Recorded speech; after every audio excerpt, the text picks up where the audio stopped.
Hey everybody, time for some more chess training. Let's keep the brain working. I'm going to go and dive into a category that we haven't done yet. At least I don't think so. We haven't done a video on let's try advantages. Okay, so apparently I have done a few here, but those must have been just me testing out the software, I think. All right, so let's start with right at the top, using an extra bishop. Go ahead and bring up the computer notation so we can see it make its judgments of all of my moves. And let's do the initial thing we should always do when starting one of these training positions: evaluate, take stock in the position, and try to develop an overall assessment. So this is tricky because even though I'm up a piece, remember I'm playing, chess.com's highest level engine, which is pretty sure these days it's about a 3100 rated Stockfish. So let's just say he's a decent player. Or she's a decent player, however you want to look at it. Now, being up a piece is one thing. Certainly it's a huge advantage. But without a way to, what are the things we normally think of when converting on an extra advantage, right? You think of simplification. Sometimes simplification means trading off pieces willy-nilly because the advantage is that big, which in this case, a piece, if I could just start trading pieces, I would love to do that. But sometimes simplification implies keeping it simple. Basically, focus on being disciplined, limiting your opponent's counterplay, limiting your opponent's threats. This is difficult because basically Black's position is ideal for what would normally be a pretty straightforward King's Indian attack, right? Where he's going to try to push the pawns, open up the king side, and checkmate me. Now, being up a piece gives me a lot of advantages, right? One, he can't just be as dynamically aggressive as he might normally want to be, because if the position opens too quickly and White's able to trade a bunch of pieces, should be better. So as far as a plan, what do we do? The first thing I like, the human in me wants to do is to play some sort of like sensitive moves, right? Sensitive New Age guy. Hi, Brad. I don't know why sensitive New Age guy's name is Brad, but he is in this video. I want to be a sensitive New Age guy, right? I want to play King H1, and I want to feel like the G1 square is available for any one of these pieces in case G4 is played and I can make some defensive moves. That's a human in me. But, as far as getting counterplay and opening up opportunities for my extra piece is certainly important. So A4 and A5 has also got to be on the agenda as far as a candidate move. And this would be, this is not exactly a thought process you would have in a normal game, because in a normal game, it would be your game, so hopefully you would have already been making those concerted efforts to know what you're playing for. Okay, I have an advantage. It's time for me to look to make some trades, limit my opponent's counterplay. I don't need to be super risky. These are all the habits of somebody who has good technique, right? You're converting on advantages consistently, and it's really the one thing you can control as a chess player. So being disciplined is really important. So normally you don't have to take that sort of general bigger picture stock as I just did, but because it's not my game, if you're ever doing one of these practice drills, again, I recommend that you take stock in the position before you just dive in. We've already seen me not be successful against the beast that is Stockfish in these computer drill practice sessions because it's difficult. But I also think it's super good training if you're getting ready for a tournament. I don't think I don't think anything can be better than putting yourself to the test on a focus and effort level, the kind of effort that would be needed in an over-the-board tournament, than playing a computer who will ruthlessly punish any miscalculation on your part. So, chess.com/drills. Again, if you're not using the new chess.com, go to chess.com/switch or /switch, whatever that is. I'll type it out right in front of you. Log in and start using all the new features. So, okay, H3 is the other candidate move, is a move that's just like, hey, I'm going to sort of slowly try to prevent G4, knowing that if you play it, I don't even know, though. I mean, I feel like the issues with moves like H3 around your king side is you can't take those moves back. And if that pawn becomes a target, or if actually opening the H file is something that favors Black, I'm like, why do I need to do that here? What's another interesting sort of wasn't on the first intuitive thought of my brain. You already saw what those were. Play like sensitive New Age guy Brad, get counterplay, maybe H3 stop G4. But now that I'm thinking about it, the other move that should really be at the top of my list is some sort of counter strike here, like G4 or G3, trying to open up lines. Even though that would normally be super risky because I'm up a piece, if I can create counterplay on the king side, put the king on h1, use the g file, I have an opportunity to use my extra material. So G3 is an idea as well as King H1. If King H1, G4, I can still prepare things like G3. It's true. I'd like to play G4 now, but if he takes with the H pawn and I take back with the F pawn, he's got this protected pass F pawn, which I don't know if it's not like he's better there, but it seems a little irritating.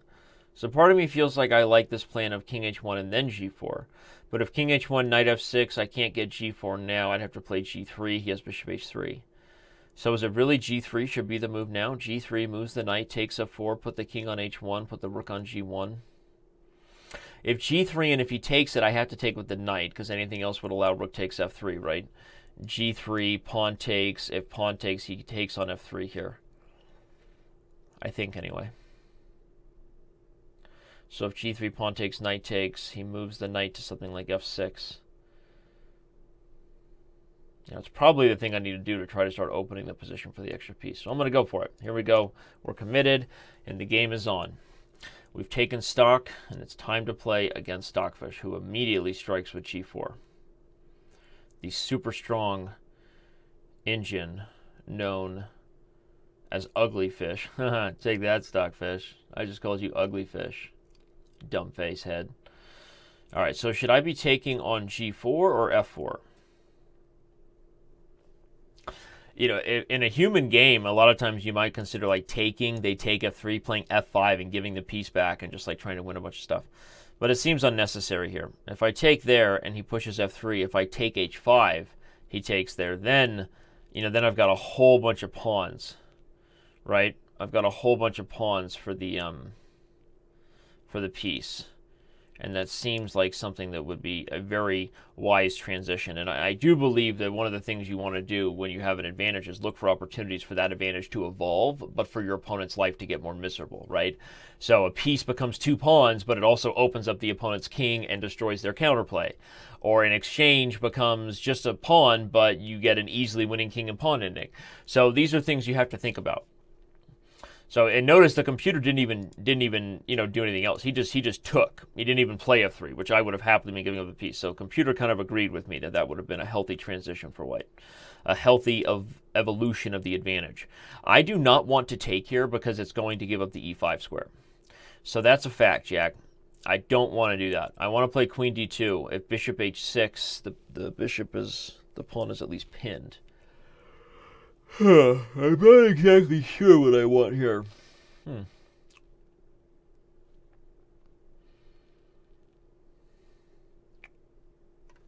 This is tough.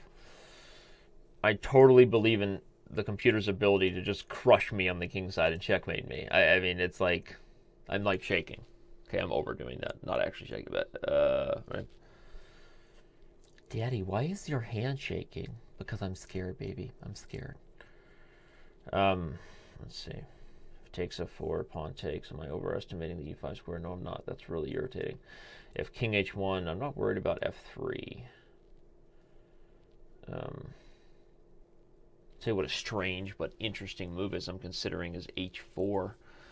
He en passants. I play king H2. No, it just seems like too much. Okay, so king H1. I feel like I push myself to not take too much time, more time than I would like in a real game, Excuse me.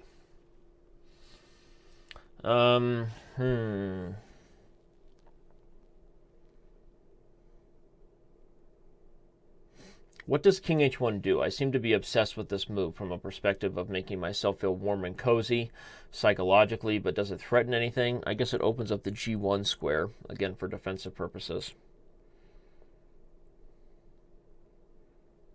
Right? The other idea is to try for A4 and A5. Get counterplay. Call his bluff.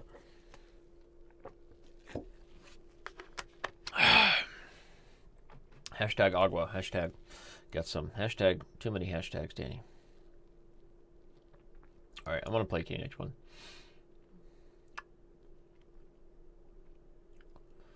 Okay, so he goes for this, huh? Fun fact, if I play knight G1, I have to be careful about sacks on the H file for mate, right?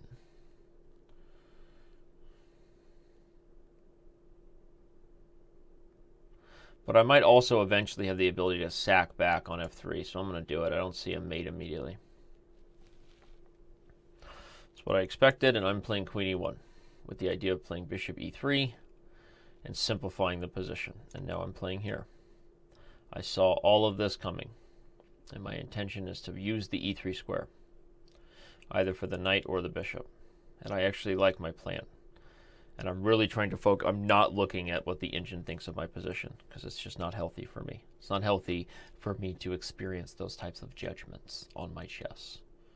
He'd love to sack there, wouldn't he?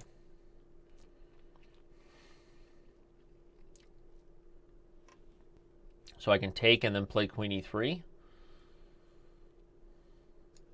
I think I probably should.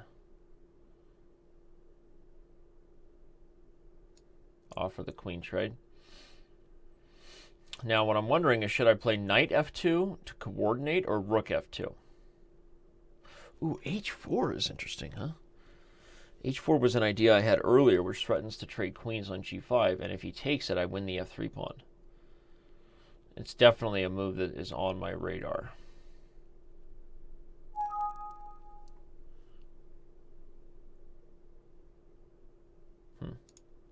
Got some sort of random bug on my computer. It's popped up.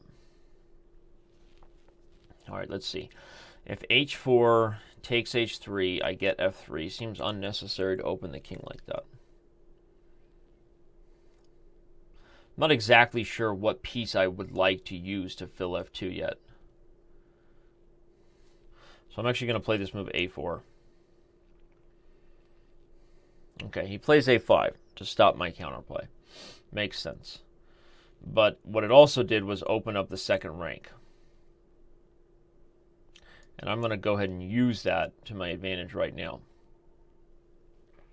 Whether I'm actually going to transfer over immediately or not is irrelevant.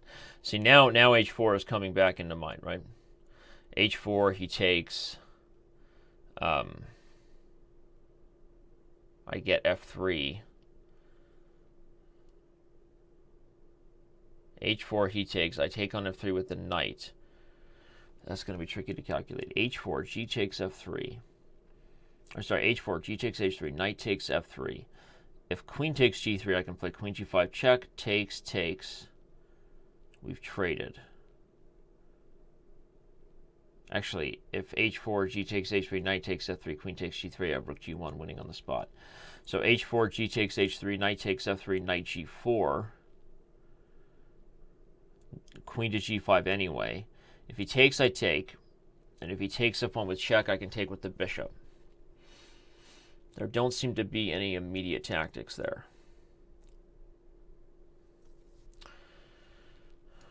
I'm going for it. I know the computer probably won't like that idea. Wow, he didn't take there. He liked my idea that much.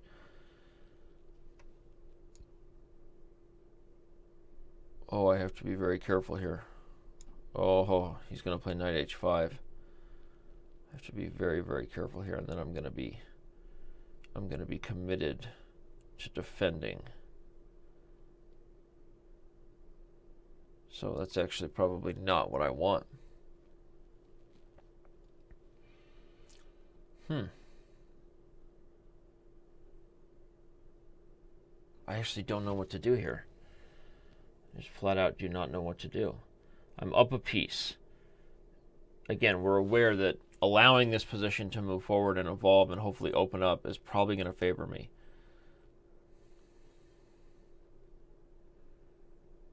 But how to do that in a way that makes sense? Right now, the pieces that are not placed ideally are the knight on d1 and maybe the rook on a2. If rook h2, knight h5, queen f2, queen h6, I can play rook e1 so that I can prepare to play knight to e3 and then put the knight on f5. In fact, queen f2 immediately has to be a candidate move as well. Rook takes h4, g takes h4, g3, I can just take f3. That's got to be too much for him to give up. If queen f2 and he moves, and I'm basically preparing to play, knight e3 and and get pieces in the game. But my knight on g1 is not a happy camper, is he? Not. So as far as my overall placement of the pieces, I have not really coordinated my pieces ideally, but I was sort of focused on the other part of having good technique, right? Parry my opponent's attack, right? Stop counterplay and trust that the extra piece is going to make the difference in the long run. I've been focused on stopping black's attack on the king side. Thinking out loud here. But, if queen of 2, I wonder if he can even just take e4, you know. Bishop takes, queen takes, I move my knight to e3. He's got a pawn for the piece, and my knight on g1 is still so out of play. It feels like I should avoid that if possible.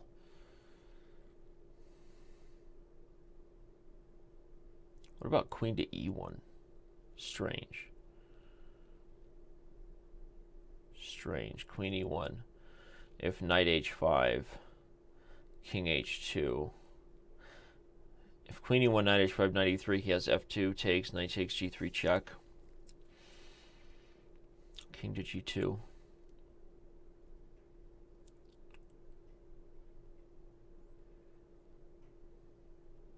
That might actually be fine. Queen e1, knight h5, knight e3. I'm trying to get the knight from d1 to e3 to f5. That's my goal. Put the piece on f5, force further simplification. I have to. What's the point of having an extra piece if my knights are just on the back row? This feels like, unless there's some sort of concrete reason why queen e1 is bad, it feels like a solid plan. Also keeps the rook open. It's flexible. I'm going for it. I don't know how it will fare, but I'm going for it. Is there really a threat of some sort of rook takes on the h-file? I don't think so. If knight e3, bishop takes here.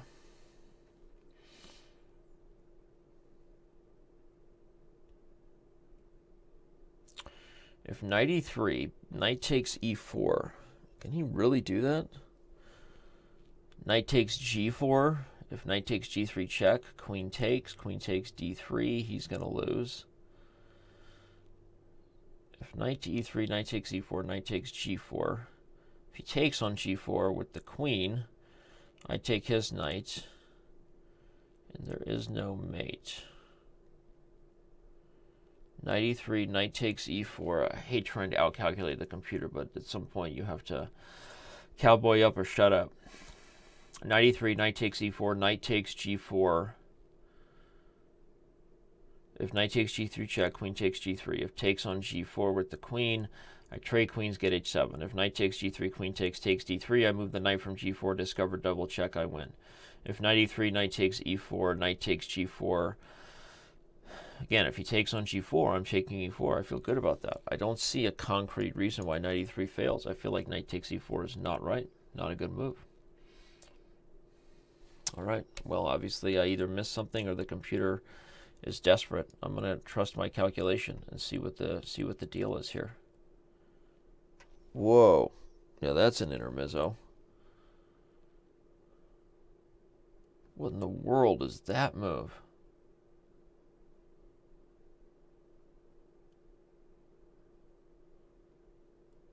That's like such a rough move to see. I'm like calculating all these forced lines of the discovery. Bishop f5, such a subtle move, and all of a sudden I'm like in zugzwang. If I move the knight, he wins g3. I think this is bad for me now. I'm not even looking at the evaluation. I just want to see.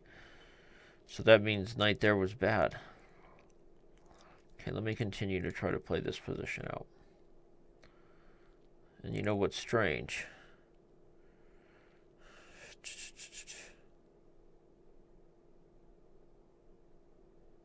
Is I have no plan. I still want to go for this whole idea.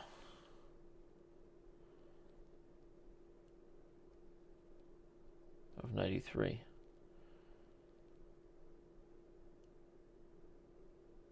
Okay, I have an idea.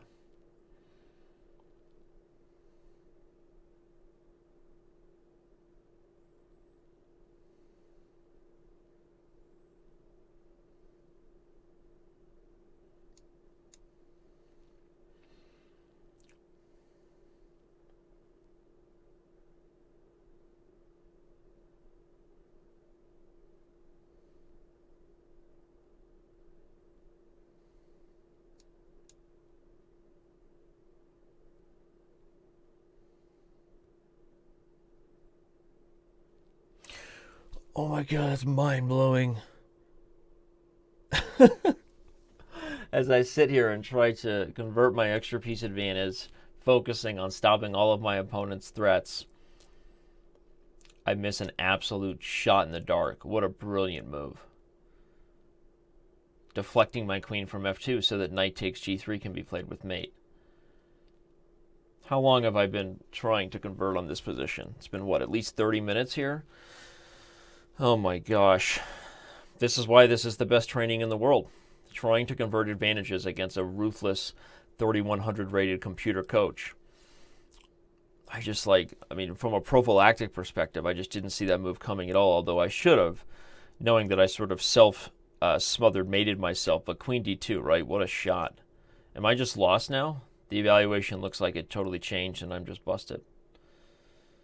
All right, well, let's play it out to mate just so the fans at home can be happy and tip our hat to Stockfish. Wow. Wow. Well, from an analysis perspective, I think, I really obviously have to see this coming, which means I'm probably already choosing a wrong plan. My whole focus was to free up the e3 square. Again, we talked about this a lot. To get my knight to f5, I was trying to improve on my worst piece, which is what you should always do when you have a material advantage. Use the material advantage, right? Use the extra piece. But my focus on getting to f5 lost focus on how dangerous these threats were. Although this is the kind of shot in the dark that I'm pretty sure I would probably miss a number of times if I hadn't really been looking for it well in advance. And definitely the kind of move a human would never see in Blitz or Bullet coming. But wow. All right, well, once again, we bow to the masters, the gods of chess that are now the artificial intelligence lords that rule over us, and we let Stockfish get the best of us once again. I was unable to convert this extra piece advantage. Go to chess.com/drills and try it for yourself and see if you can do better than me over here, or just leave a nasty comment and let me know how bad I am. Thanks.